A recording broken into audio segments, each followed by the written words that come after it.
Líbranos de tu malo, Señor, de la guerra, del lobo.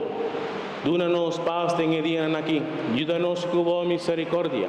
No nos queda siempre libre de pecar y proteja contra tu tribulación. Miéntanos esta guardada venida gloriosa de Jesucristo, nuestro Salvador.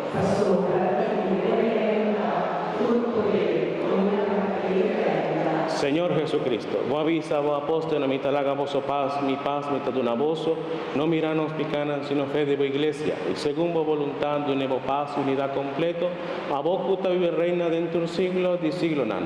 Amén. Padre, Señor, sea siempre cuboso. Como romano en Cristo Jesús, desea otro paz. La paz. Padre, Señor.